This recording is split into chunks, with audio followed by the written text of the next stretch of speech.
Hola. No, qué envidia donde estás. Qué envidia tan grande. Delicioso, la verdad, no me quejo. No, qué delicia. Bienvenida, Sari. Ya está entrando eh, alguna gente. Sari me advirtió que este era un momento un poquito como hora pico prime time para las mamás, pero vamos a dejarlo grabado porque yo estoy súper segura de que este va a ser un live muy inspirador. Sari es una amiga, colega, hemos trabajado juntas, nos conocimos en Miami y como lo dije ayer en uno de los videos que posteé, una gran inspiración para mí, a pesar de que yo creo que te llevo ya muchos, estoy más cerca de la edad de la mamá de Sari que de la edad de Sari, descubrí el otro día, pero no, ha sido una persona muy especial que me trajo esta última etapa de Miami y por eso estoy eternamente agradecida. Bienvenida, Sari, a este espacio. Qué honor, André, qué honor de verdad estar aquí y bueno, compartiendo un ratico contigo. Mira, Sari, esto lo digo siempre, este es un espacio que a mí me regaló la vida, o sea, yo muy de buenas de un momento a otro empecé a tener un montón de gente que me sigue y lo he tomado con mucha responsabilidad porque, pues nada, la gente, si te pide la opinión en cosas, pues hay que pues, honrar esa responsabilidad. Y pues estos lives que los he hecho porque quiero que las otras mujeres, por el mes de la mujer, se inspiren en mujeres como tú que están haciendo cosas, como digo yo, se están inventando su propio camino, porque eso es lo que a las mujeres a veces nos toca hacer o tenemos el privilegio de hacer. Entonces, ese es uno de los objetivos de los lives. He invitado gente muy diferente, he invitado gente que tiene compañías en el mundo de la tecnología, startups más tradicionales, pues, o compañías más tradicionales. Invité a una inversionista de Sudáfrica, que es una mujer espectacular, que está invirtiendo solamente en compañías en África que son tech-based. Entonces, muchas muy variadas y los hemos dejado aquí guardados. Pero hoy, pues te quería invitar a ti, quería que habláramos un poquito, primero que te presentaras, que le contaras a la gente quién es Sari y a qué te dedicas y qué es lo que haces hoy en día. Claro que sí, bueno, qué gusto estar aquí nuevamente. Mi nombre es Sari, colombiana, nacida en Barranquilla, crecí en Bogotá, me mudé a Estados Unidos hace ya más de 15 años y básicamente llevo los últimos 10 años o más en tecnología, emprendiendo, asesorando emprendedores, invirtiendo en compañías. Yo realmente creo que la clave del progreso es la innovación y le he apostado a eso en mi carrera y me apasiona lo que hago, me encanta lo que hago. Eh, y bueno, feliz de estar acá compartiendo con ustedes. Sari, tú hace poco lanzas, bueno, vamos, empecemos por lo último que hiciste y después nos vamos devolviendo a tu experiencia, pero hace poco lanzaste una nueva compañía que la hiciste en la pandemia. Cuenta un poquito sobre esa compañía.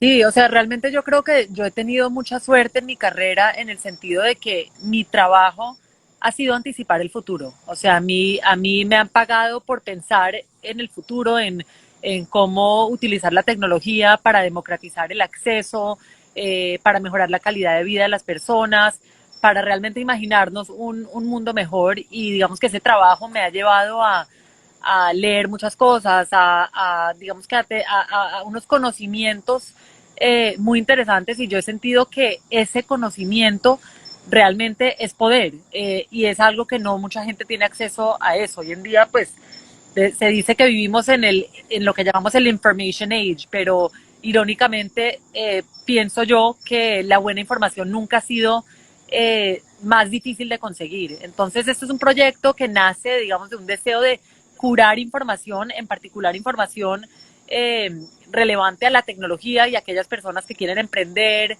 desarrollar, crear y darles un espacio en realidad que los empodere y los inspire a crear. Y bueno, estamos en el proceso de lanzar eso, pero ha sido un proyecto espectacular y estoy súper, súper motivada. Y Sari, también tienes un newsletter que yo lo he dicho muchas veces en Twitter, cada rato le digo a la gente, hey, paren todo ya y suscríbanse a este newsletter de Sari que se llama Check Your Pulse y que es absolutamente delicioso de leer. Yo creo que todas las semanas no siempre lo lanzas todas las semanas, pero cuando lo mandas, he visto que siempre te manda mucha gente muchas flores, porque la verdad es que es algo que uno disfruta de leer y termina muy inspirado. Entonces, ahí hago la cuña para que se suscriban. ¿Cómo te encuentran? Gracias, André. Sí, el newsletter está aquí lo voy a poner en el chat, sariasud.substack.com. Y sí, o sea, realmente lo que yo encontré es que en el mundo de tecnología y startups habían pocas cosas que lo hacían a uno sentirse humano. Es muy fácil hablar de la inteligencia artificial, del blockchain, de las criptomonedas, pero realmente al final, ¿para qué sirve todo esto? Para mejorarnos como personas, para mejorar nuestra calidad de vida, para mejorar el futuro del empleo, para mejorar la calidad de la salud y demás. Entonces, yo trato, digamos, de escribir mucho sobre el lado humano de todas estas tecnologías y creo que eso ha sonado bastante. Y yo creo, mira, hoy hablaba con alguien de otro tema completamente distinto, de online banking, o sea, un tema muy diferente. Y yo le decía que mi experiencia en el mundo de la publicidad me ha llevado a tener una necesidad permanente de simplificar las cosas, o sea, de simplificar los discursos de la gente, o sea, cuando uno trabaja en publicidad está un día hablando de yogur y al otro día está hablando de la interconexión eléctrica de Latinoamérica como si fuera lo mismo. Y la única manera de uno hacer un buen trabajo en comunicación es tratando de simplificar la información que te dan para que la gente a la que quieres llegar la entienda y la entienda en palabras que no sean enredadas. Yo creo que lo que tú estás haciendo con ese newsletter es precisamente como conectando esos puntos, pero de una manera súper fácil de entender y de una manera en la que uno dice, pues pucha, el poder de la tecnología es una cosa que no es tan lejana, es una cosa que es que me puede impactar a mí mañana. Y a veces nos vemos muchos ejemplos de Silicon Valley y de lo que pasa en lugares muy remotos, pero el año pasado, por ejemplo, a un amigo de mi papá le regalaron un Apple Watch y a los 3 días estaba siendo operado el corazón. El reloj le salvó la vida. Entonces, cuando uno ve ese tipo de cosas, eh, se da cuenta que pensar en tecnología no es una cosa tan loca y pensar en tecnología no es una cosa tan lejana. Y yo pienso que en Latinoamérica, que es donde seguramente está la mayoría de la gente que nos está viendo y que nos va a ver, de eso es apenas lo guardemos, todavía le falta a las mujeres soñar mucho en eso. ¿Tú qué crees que podríamos hacer para lograr que viéramos más startups tecnológicas lideradas por mujeres en la región? Mira, o sea, es una gran falla porque yo creo que la experiencia vivida de la mujer, si nos la tomamos en serio y le damos más oportunidades a las mujeres, el tipo de empresas que vamos a ver son empresas que no veríamos si fueran lideradas por hombres. Yo, empresas en las cuales he invertido, del cuidado de niños, la educación de niños, o sea, hay ciertas cosas donde los insights los tienen las mujeres porque tienen una experiencia vivida muy distinta y hasta que no le demos el poder a las mujeres de poder diseñar sistemas mejores para lo que es educación, cuidado de niños, pues solo vamos a ver una perspectiva de esto manifestarse y eso para mí es bastante triste porque 50% de la población no está manifestando su voto. Para mí, lo que es la creación de una empresa es la manifestación de valores. Cuando uno crea una empresa está la personalidad, los valores y la mujer piensa diferente. Y para mí, digamos que no es, yo cuando hablo con inversionistas que quieren empezar a invertir en mujeres porque hoy en día suena bonito, para mí lo importante es apostarle a la mujer porque realmente tenemos la capacidad de crear cosas que pueden cambiar el mundo y que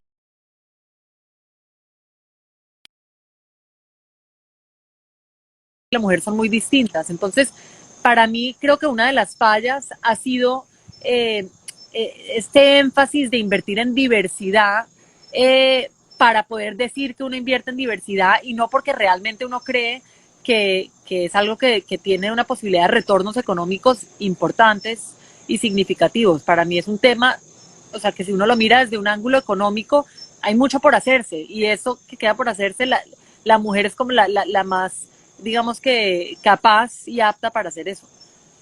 Y hay muchos estudios que han demostrado que tienen mayor retorno de inversión las compañías lideradas por mujeres, de estudios recientes, o sea, al final también es un buen negocio y hablábamos también con Gemma, esta inversionista sudafricana que entrevisté en estos días. La verdad, las mujeres, además, como hemos tenido tan poquitas oportunidades, pues entonces cuando nos dan una oportunidad, pues la cuidamos muchísimo. Entonces, es una buena inversión. Tú también tienes un fondo de inversión donde invierten en compañías, hasta donde yo sé, en general todas tech-based. ¿Cuál es el tipo de compañías que buscas tú?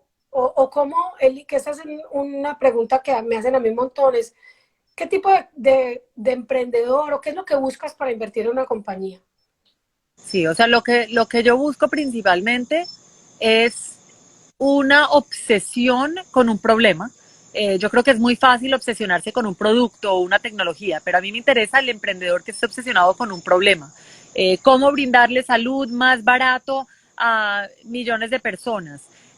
Y que eso, porque esa obsesión con el problema puede llevarte a cambiar el producto con el tiempo, pero si estás aferrado a una misión, eso es muy importante. También yo creo que, o sea, en el mundo de tecnología hay que darse cuenta que no es cuestión de, o sea, cuando salió eh, los medios digitales, lo primero que hicieron los periódicos era poner PDFs de los periódicos en sus páginas web porque lo primero que se nos ocurre hacer es como lo más básico y sencillo. A mí me interesan emprendedores que realmente están entendiendo el poder del Internet, de un mundo que está totalmente conectado para innovar en cuanto a modelo de negocio, en cuanto a producto. Eh, yo he visto, por ejemplo, compañías que ahorita para uno comprar seguros, seguros de casa, por ejemplo, y en vez de uno llenar papeles y papeles y papeles, 60 páginas de papeles, todo por internet con 10 preguntas y utilizan todo tipo de tecnologías para simplificar ese proceso. Entonces, es no solo llevemos, digitalicemos algo, sino cómo utilizamos las tecnologías para mejorar una experiencia exponencialmente. ¿Cómo, Entonces, sí.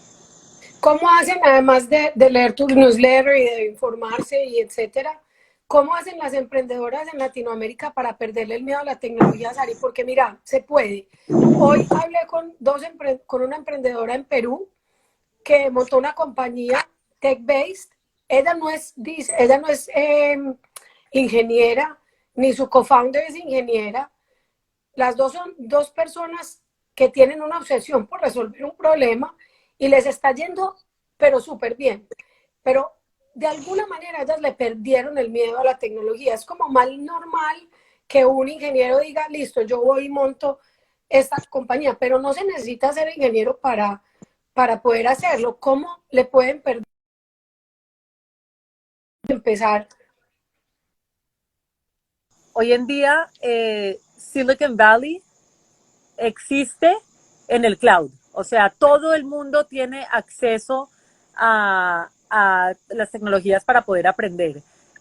Inclusive, Elon Musk hace poco dijo que si tuviera algún tipo de advice para las generaciones, aprendan todo en YouTube. Es que no hay nada que no está disponible para aprender. Yo creo que todavía venimos como con un pensamiento bastante arcaico de que aprendemos en la universidad y tenemos que ir a una institución por 4 años para generar estos conocimientos que en realidad hoy en día existen. Para el que es recursivo, no solo todo se puede aprender, sino que podemos conectar con cualquier persona. Es cuestión de ser creativos y poder, pero yo creo que hace 30, 40 años nuestros padres no podían aprender lo que quieran, tampoco podían hacer amigo de la persona que sea. Estábamos muy limitados a la ciudad, a la comunidad local donde vivíamos, y eso ya no es cierto. Entonces, yo creo que si hay algo que la pandemia ha demostrado es que este concepto de Silicon Valley, más que un lugar, es una forma de pensar, es un mindset, Totalmente. y ese mindset está en el Internet, y es cuestión de meterse en esas comunidades digitales, y tener pues esa hambre y apetito por aprender, porque todo está ahí, y de hecho está gratis. Sí, ni tú ni yo fuimos a la universidad a aprender nada de lo del mundo digital. Yo estudié Sí. publicidad, tú eres economista, ¿cierto? Yo estudié economía y sociología, y en realidad yo creo que mi educación ha sido en el Internet. O sea, yo aprendo más en Twitter de lo que aprendí en 4 años en la universidad. Totalmente, totalmente, Sari. Tuviste una startup al principio de tu carrera en Nueva York, en el mundo de la moda. Eh, ¿Cómo fue esa experiencia? Cuenta si levantaste capital y cómo fue esa primera experiencia y esa lanzada al ruedo del mundo del emprendimiento. Sí, yo era muy joven. Yo empecé mi carrera en banca de inversión, trabajando en consumer retail. Y poco después me fui porque me surgió esta idea de que comprar en el Internet se estaba volviendo muy fácil y estábamos acumulando mucho material, pero el proceso de venta todavía tenía mucha fricción. Entonces, eh, creamos, esto fue hace 10 años, creamos un portal para poder de forma muy sencilla vender tu ropa, y casi que, o sea, monetizar tu closet. Creo que sí levantamos capital en ese momento de un gran inversionista muy reconocido en el mundo de retail. Creo que el gran aprendizaje ahí es, hoy en día, creo que la idea de levantar capital, y en particular capital de venture capital, se ha vuelto algo que todos los emprendedores aspiran a eso, sin realmente a veces entender en qué se están metiendo o por qué necesitan ese tipo de capital para su negocio.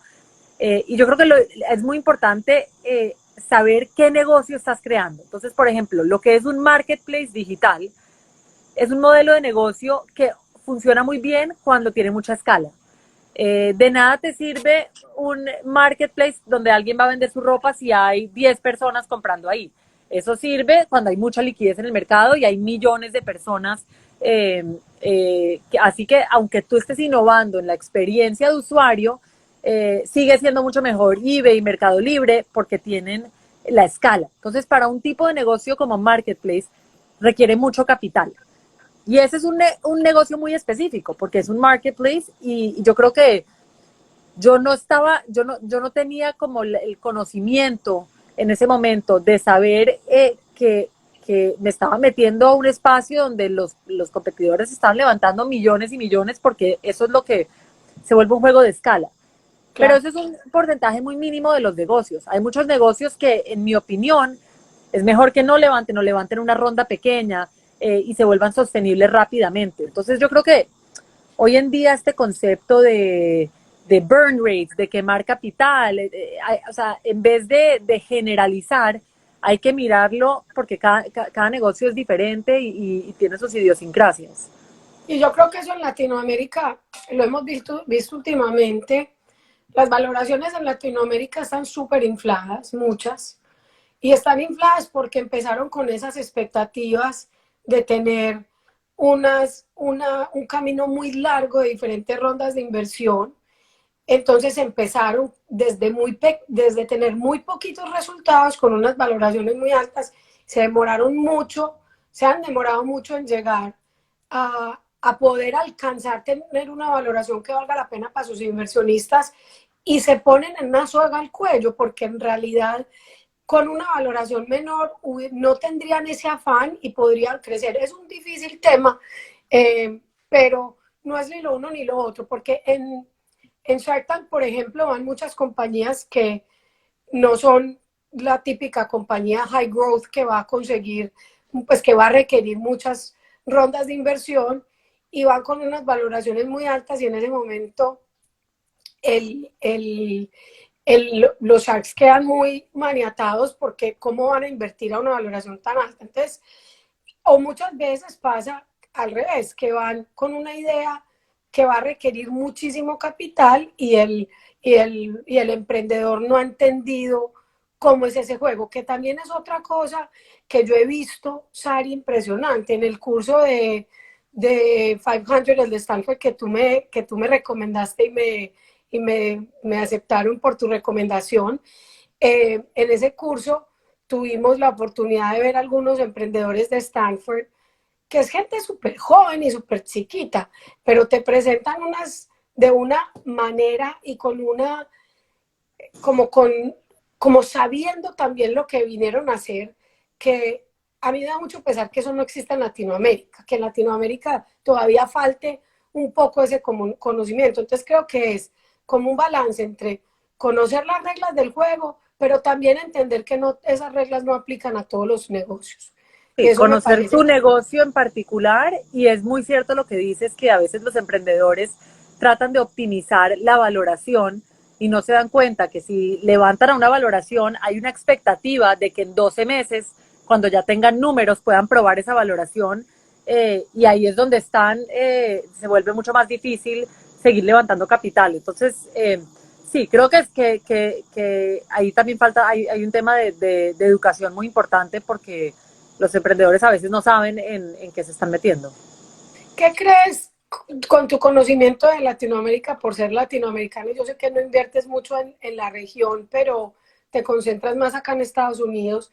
¿Qué crees que sería como el tipo de negocios que deberían estar mirando los latinoamericanos? Yo creo que si uno mira cada industria, lo que es el futuro del trabajo, por ejemplo, o sea, lo que es, hay tanta gente que no tiene educación y la educación está cambiando tan rápido. Ya para uno tener los skills que se necesita para trabajar en el futuro, yo creo que la universidad no es el camino correcto para eso. Y como en Latinoamérica hay tanta gente que no tiene esa oportunidad, para mí es una oportunidad para crear modelos innovadores de upskilling, por ejemplo, para que las personas puedan fácilmente obtener skills digitales. Inclusive hay un modelo que está eh, bastante conocido hoy en día, que es el modelo de Income Share Agreements, que es la educación es gratis, te ayudan a conseguir un trabajo y ya después con ese trabajo pagas un porcentaje de tus ingresos. Y yo creo que los países nuestros en Latinoamérica tienen que pensar mucho en cómo coger a ese workforce y darle las herramientas para tener éxito en un mundo que está cambiando muy rápido. Entonces yo creo que en el mundo de trabajo y educación y la intersección de esos hay mucho por hacer. Eh, claro, o sea, Latinoamérica tiene mucha cultura, biodiversidad, o sea, hay cosas muy, digamos que específicas a Latinoamérica, pero yo lo veo más del ángulo de si uno mira cada industria, lo que es los sistemas de salud, lo que es el sistema de finanzas, todo eso se está transformando de abajo para arriba. Y es cuestión yo creo que aprender, lo primero es educarse en qué está pasando en el resto del mundo, porque a veces no hay que reinventar la rueda, sino tropicalizar algo que ya ha funcionado y adaptarlo a nuestros mercados. Eh, y creo que en nuestros países hay una responsabilidad de utilizar estas herramientas tecnológicas para darle más oportunidades a tanta gente, porque la tecnología es realmente, yo creo que lo que más me da esperanza a mí de poder cerrar la brecha que tenemos en nuestros países. Total. Y en la pandemia, pues mucha gente se expuso a cosas nuevas. O sea, yo digo que cosas tan boas como el QR Code, que es el gran ganador de la pandemia, o sea, el gran ganador. Sí. Llevamos años tratando de hacer cosas con el QR Code y de un momento a otro todo el mundo está, ¿dónde está el menú? ¿Dónde? Yo acabo de llegar de México y allá ya no hay nada sin QR Code. QR codes por todos lados. Hay muchas cosas que la gente como que por fin entendió, dijo, listo, estamos haciendo, esto se puede hacer así de fácil. ¿Tú cómo viste la pandemia? ¿Qué te pasó a ti? ¿Qué fue lo mejor y lo peor de la pandemia para Sari? Sí, para mí personalmente, mira, yo creo que hablo, digamos que con humildad porque reconozco que este año ha sido un año muy difícil para mucha gente. Eh, yo como mamá lo sentí muy difícil, en particular por el colegio y digamos que el balance fue más difícil, en particular cuando los colegios estaban cerrados, pero me queda imposible quejarme sabiendo las dificultades económicas, familiares y demás que existen. Entonces, para mí personalmente, yo siento que fue un año de darse cuenta realmente que uno puede vivir con menos, que no se necesita tener tanto, de un año para uno realmente darse cuenta qué es lo que quiere hacer uno en cuanto a lo personal, familiar y laboral, porque cuando uno no está yendo a la oficina todos los días es una oportunidad como para uno hacer mucho de lo que yo llamo soul searching. Tiene mucho tiempo uno consigo mismo.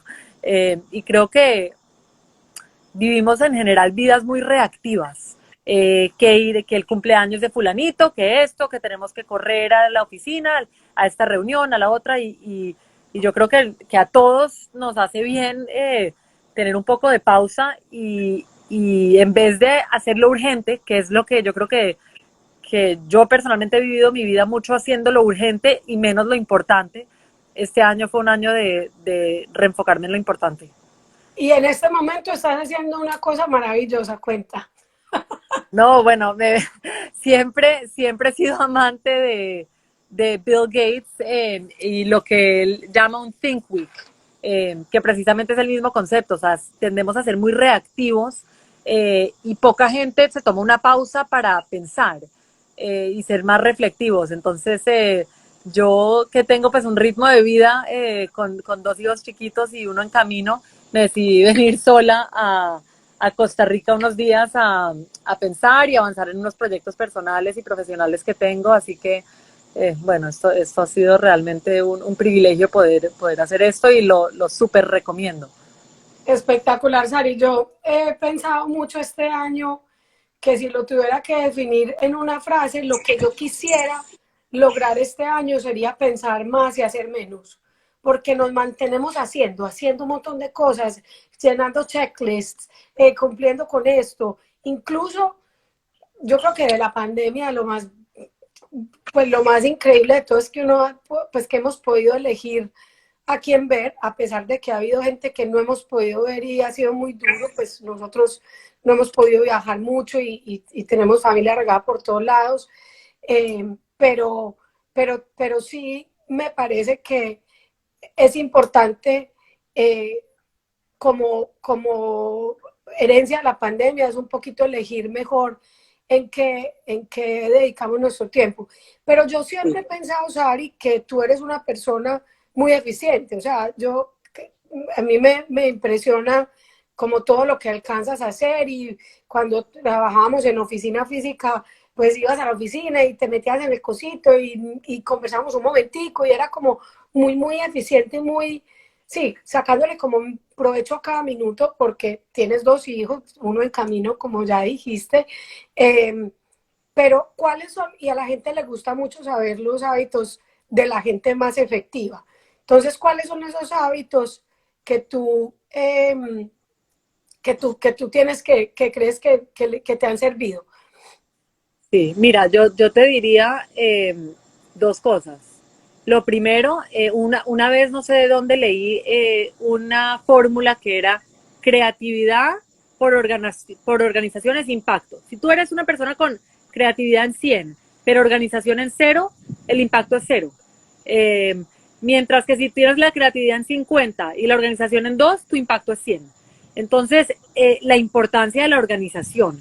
O sea, dicen que hay más libros empezados a escribir que terminados de escribir, porque mucha gente empieza proyectos y los abandona. Entonces, para mí el tema de organización, o sea, yo le invierto mucho a la organización, organizar mi semana, tener mi sistema de notas, de los domingos digo, bueno, lo más importante que quiero lograr esta semana es tal cosa, o sea, tener objetivos y pequeños, porque yo creo que es muy fácil decir lanzar una compañía, pero ¿qué pasa cuando uno empieza como a reducir todas esas montañas grandes a las cosas más pequeñas y que uno puede como que tomar acción?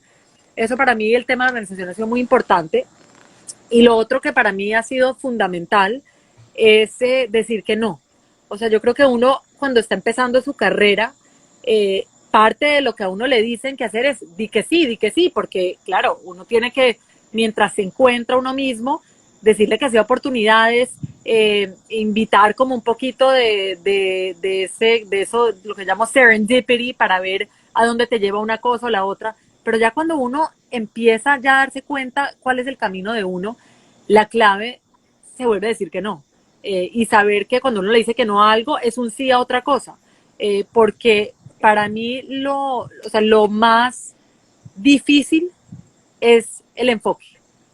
Hay demasiadas cosas por hacer y si uno trata de hacerlo todo, pierde. Y yo creo que para mí el quote que más eh, me, me, me relaciono en el mundo de startups y emprendimiento es que la mayoría de las compañías mueren de indigestión, no de hambre. Entonces, es tratar de hacer demasiado. Y yo creo que lo más importante es escoger qué vas a hacer y empezar por eso y hacer eso muy bien. Porque demasiada gente trata de hacerlo todo y eso no es posible. Y da mucha angustia, a mí me da una angustia horrible. Yo soy por la mañana bañándome y soy como, se me acaba de ocurrir que voy a hacer esto, se me acaba, y en la pandemia me dio más angustia que en ninguna época porque, no sé, como tratando de hacer todo sola, tratando de ordenarme, y lo que más me ha dado tranquilidad ha sido entender que en el día se pueden lograr solamente una cantidad de cosas y que uno tiene que, por chiquitas que sean, siempre y cuando estén, sean como unas componentes de la gran meta. No importa que sean chiquitas, es hacerlas, porque a veces uno se enreda tanto que termina un día que no le, pues a mí me pasa que no me rindió nada, que digo, hoy no logré nada. Y No, eso es que da mucha no, y es que angustia. el tiempo es lo más escaso. Es lo más escaso, o sea, una hora perdida. Y yo, otra cosa es que yo soy militar con las reuniones. O sea, para mí el tema de agendar una reunión sin agenda, sin propósito, especialmente cuando hay 10 personas en una reunión de una hora donde no se logra nada, no perdieron una hora, perdieron 10 horas. ¿Qué Sí, pueden total. lograr 10 personas en 10 horas? Demasiado. Entonces, yo creo que hay un elemento de valorar el tiempo que yo creo que para mí vino también con ser mamá. El ser mamá, digamos que me ha forzado a que cada hora, yo tengo 8 horas al día de trabajo y hasta ahí llego. O sea, no, pues si yo quiero, digamos eh, que pasar el tiempo con mi familia que yo quiero, pues en esas 8 horas yo tengo que lograr lo que hace 5 años lograba en 12. Entonces es cuestión de ser muy organizado y muy militar con el tiempo. Sari, que me gusta eso de ser mamá. Yo no soy mamá y siempre he visto eso como casi que un hándicap para opinar de emprendimiento femenino, porque cuando yo veo las mamás, cuando yo me siento abrumada, pienso, hay gente que está así igual, pero con 2 niños. O sea, entonces, como que me parece súper injusto, eh, pues como opinar de eso. Me gusta mucho que le des ese, pues como consejos a las mamás que están queriendo emprender. Yo he dicho mucho y lo repito incansablemente, que a nadie hay que convencer de que emprendan, a nadie. Emprender es una cosa que le tiene que gustar a uno mucho y tiene que tener uno muchas ganas, porque ser empleado es totalmente válido y bacano y chévere y necesario, y los emprendedores necesitan emprendedores tesos que se sumen a sus ideas y que les ayuden a construir sus sueños. Pero si ya decidiste emprender, que es duro y difícil, lo repito todas las veces que sea necesario, ¿qué consejo les das? Porque a mí yo sí considero que emprender es una muy buena lección. Pienso que te da la libertad de diseñar lo que tú quieras y que con la dificultad que trae, la recompensa también es espectacular. Pero a mamás que están viendo esto, que he visto varias, ¿qué les recomendarías que hicieran?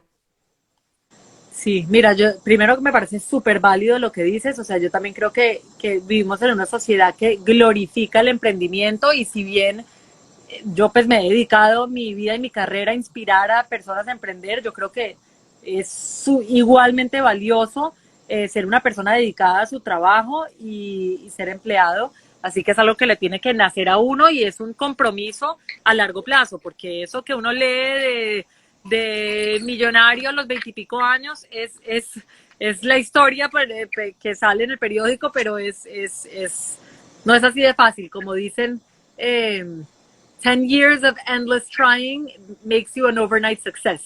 Eh, entonces, yo creo que es muy cierto. Mira, en cuanto al tema del balance personal y profesional para las madres, a mí siempre me he puesto muy incómoda este término de balance personal profesional, porque yo creo que, por un lado, cuando dice la gente, ay, te vas a arrepentir cuando seas mayor, de todo lo que trabajaste, a mí eso me parece falso. Yo creo que el trabajo se ha vuelto, especialmente para los emprendedores, una parte muy importante de la identidad personal. Eh, y yo estoy muy orgullosa de lo que hago, me encanta lo que hago y no es algo que me arrepiento porque tengo a los niños en la casa. O sea, yo creo que hay que estar orgullosos del trabajo, es una parte de la identidad importante. Y por eso nunca me ha gustado ese framing de que cuando uno esté en el deathbed va a estar arrepentido, por un lado. Por otro lado, creo que la vida tiene estaciones. O sea, yo creo que como mamá, especialmente cuando los niños son pequeños, es muy fácil sentir como que esa insuficiencia, que uno no es suficiente, que no le alcanza el tiempo para nada. Pero la vida es larga, tiene estaciones, o sea, uno hace sacrificios por unos años y ve los frutos más adelante. Entonces, yo creo que es menos un tema de balance y más un tema de armonía. O sea, en algunos momentos de la vida el trabajo te pide más, en otros momentos tu vida personal te pide más. Y yo creo que tratar de tenerlo todo es como una aspiración que no me parece muy saludable para las madres, que yo creo que igual vivimos en un mundo que le exige mucho a la mujer. Eh, y lo más importante, en mi opinión, eh, es, es que una mamá feliz le da la felicidad a sus hijos. O sea, para mí, cuando mis hijos me ven trabajando, les estoy dando un ejemplo, les estoy enseñando que ellos no son el centro del universo. Les hablo de mi trabajo, los incluyo. Son pequeños, pero inclusive pequeños, los incluyo en conversaciones, les introduzco temas de tecnología, de cómo está cambiando el mundo. Y yo creo que eso en el fondo es un favor para ellos también. O sea, el trabajo yo lo hago también para nutrirme a mí, para yo poder llenar mi vaso y luego llenárselos a ellos. Es muy difícil el trabajo de mamá cuando uno está solo dedicado a eso. Sari, dijiste que la vida es larga, me acordé de Jerry Seinfeld, dice que la vida es muy larga, que si no nos hubieran inventado el sudoku. Y es verdad, o sea, la vida es larga. Bueno, Y otra cosa, cuando dijiste mi mamá es emprendedora, mi mamá y mi papá construyeron una compañía y yo crecí viendo a mis papás trabajar hasta tarde y trabajando un montón y el ejemplo que eso me dio a mí y el orgullo que yo siento por haber visto a mi mamá trabajando y sacando adelante su compañía o sea, es la gente que me enseñó a mí toda la ética del trabajo. Mi mamá, cuando se retiró, se hicieron a ellos una fiesta y una clienta, que era una cliente muy importante de ella, contó una anécdota en esa fiesta y dijo, el día que yo más como admiración sentí por María Teresa fue un día que la vi editando un comercial a las 9 de la noche en Bogotá y al otro día llegó a las 7 de la mañana a mi oficina en Medellín con la misma ropa, con el comercial listo. Eso es con lo que yo crecí. Y, y yo no sé, le pueden decir a uno workaholic, le pueden decir lo que sea, pero también yo creo que es un buen, o sea, no puede ser mal ejemplo uno querer lucharse la vida y ganarse la vida con su propio esfuerzo y inventarse su propio camino. Y como decías al principio, crear prosperidad pues, alrededor a través de la innovación, a través de, o sea, de construir compañías, de construir empresas. Eso no puede ser en ningún momento nada malo. O sea, Sí. eso tiene que ser un motivo de orgullo para las mamás.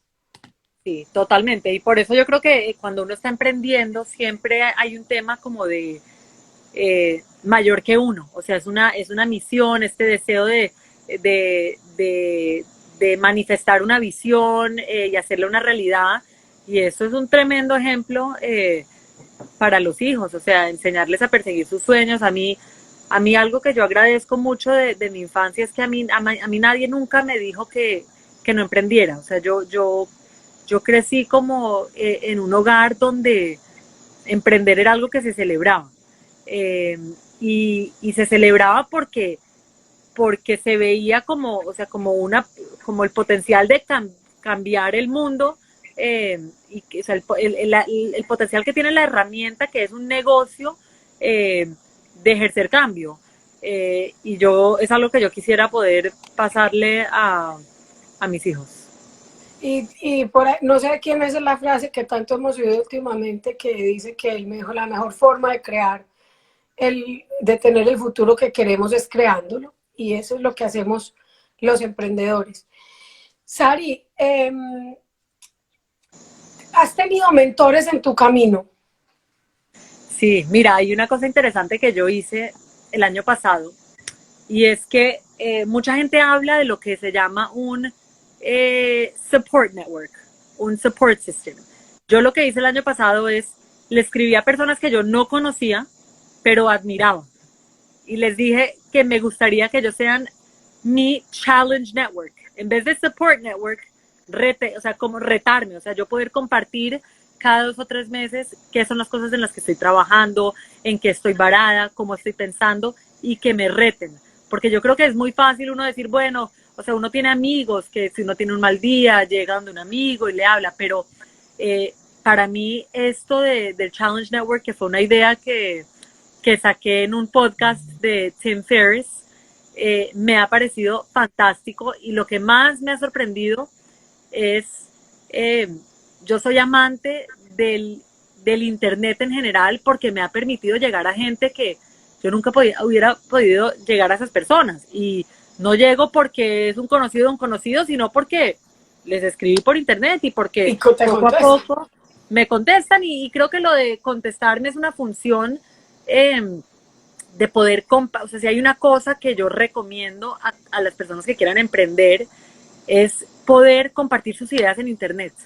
Es algo que yo cuando empecé a escribir mi newsletter empecé a hacer a través del newsletter, a través de Twitter y creo que, o sea, me ha cambiado la vida en cuanto a las oportunidades que tengo, o sea, o sea, es mucho más fácil llegarle a personas, o sea, yo tenía una lista de como 10 o 20 personas que yo quería contactarlas para este nuevo proyecto.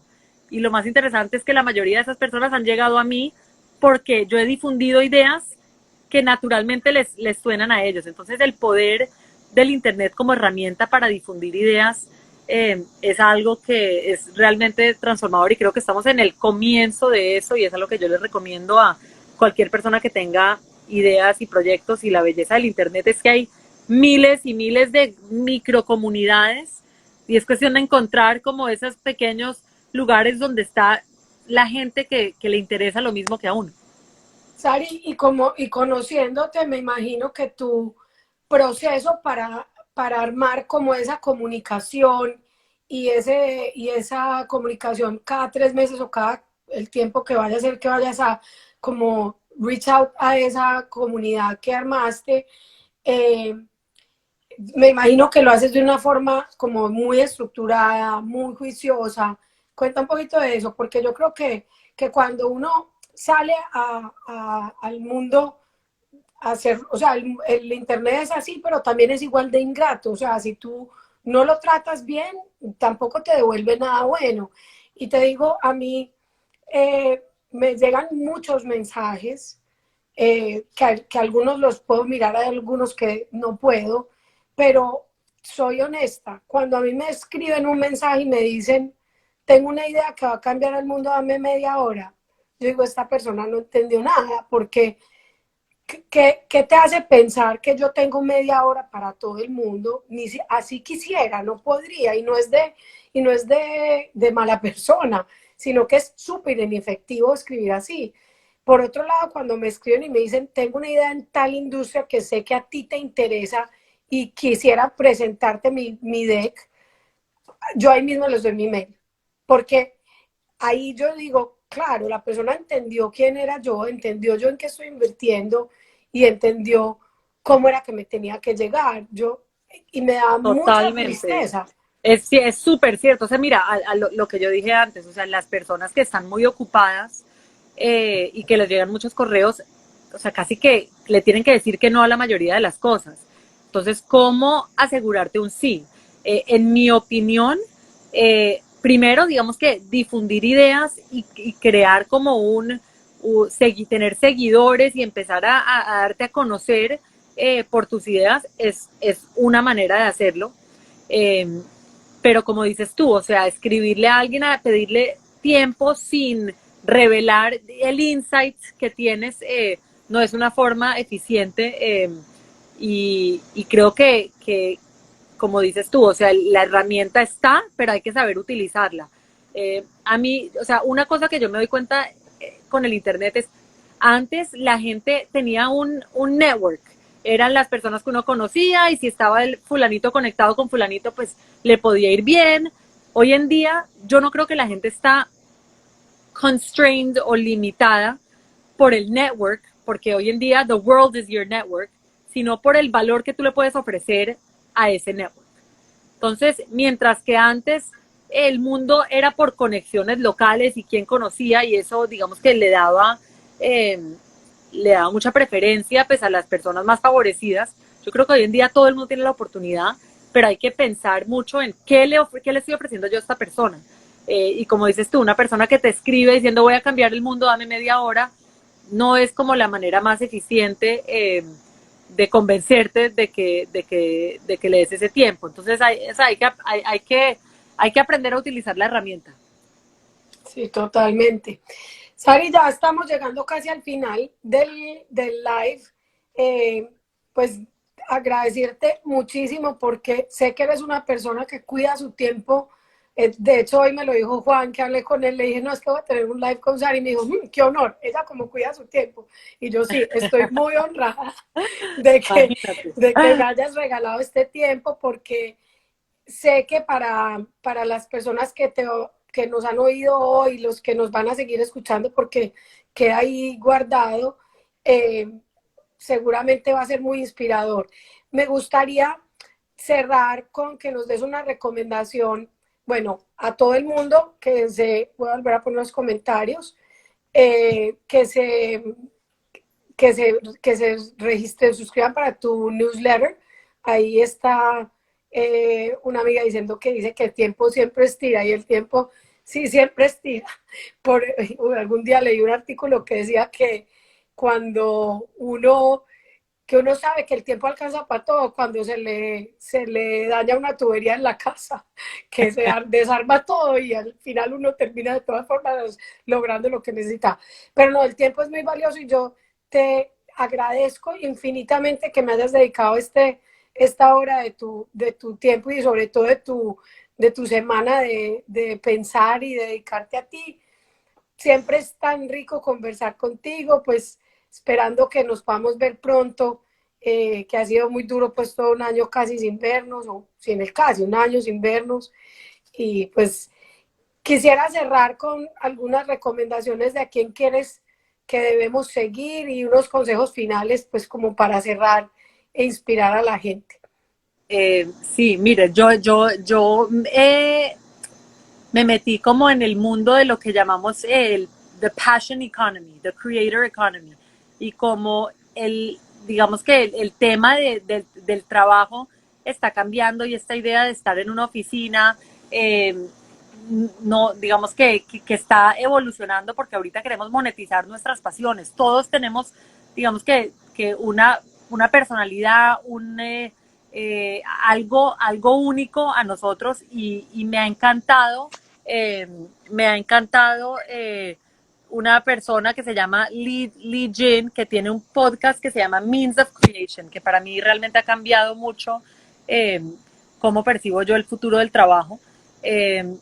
Yo diría que lo más importante es reconocer que hoy en día la información está toda a nuestro alcance. O sea, es cuestión de escoger el enfoque de uno y aprender de todo lo que se ha hecho. Y para eso el proyecto en el que estoy trabajando, Startup, y es precisamente eso, es cómo democratizamos el acceso a todo este conocimiento que todos los emprendedores de Silicon Valley han tenido, pero que en realidad las personas que más necesitan ese conocimiento son las personas de alrededor del mundo que quizás no han tenido esa exposición directa a ese mundo de Silicon Valley. Y hay mucho, mucho, mucho por hacer. El mundo está cambiando muy, muy rápido. Siempre hay oportunidades. Y bueno, yo muy, muy entusiasmada de estar acá compartiendo contigo. Y en particular de seguir lo que es el movimiento de emprendimiento en Latam, porque hay mucho, mucho por hacer en nuestros países. Sí, definitivamente mucho por hacer, mucho talento, mucha gente con, con problemas muy relevantes por resolver en nuestra región. Eh, yo siempre, mi papá dice que el mundo es de Dios y se lo presta a los valientes. Mi marido dice que el mundo es de las mujeres y se lo prestamos a los hombres. Y en estos lives he repetido esto siempre al cierre porque creo que no sé quién es el mundo, yo creo que es de los dos, no soy muy feminista ni pienso que el balance y estar haciendo equipos entre hombres y mujeres es maravilloso y creo que las mujeres tenemos mucho por aportar y que no tenemos que quedarnos y creo que si seguimos así compartiendo lo que sabemos y lo que nos inspira y lo que estamos haciendo, creo que es una manera de poner un granito de arena para que muchas otras mujeres se animen y de pronto de verdad construyamos ese mundo que queremos. Ari, muchas gracias. Andrea, a ti, qué placer, qué placer. Sigan todos a Sari, todos y todas a Sari. Aquí pues está, en las notas dejo también la instrucción para entrar a su newsletter y su recomendación del podcast y seguimos hablando. Yo creo que este es el primero de ojalá muchas veces que compartamos con la gente que está buscando inspiración y está buscando nuevas ideas. Gracias, André. Yo, como siempre, apoyándote porque me encanta ver lo que haces. Tan linda, muchas gracias. Y termina de disfrutar allá mucho. Gracias.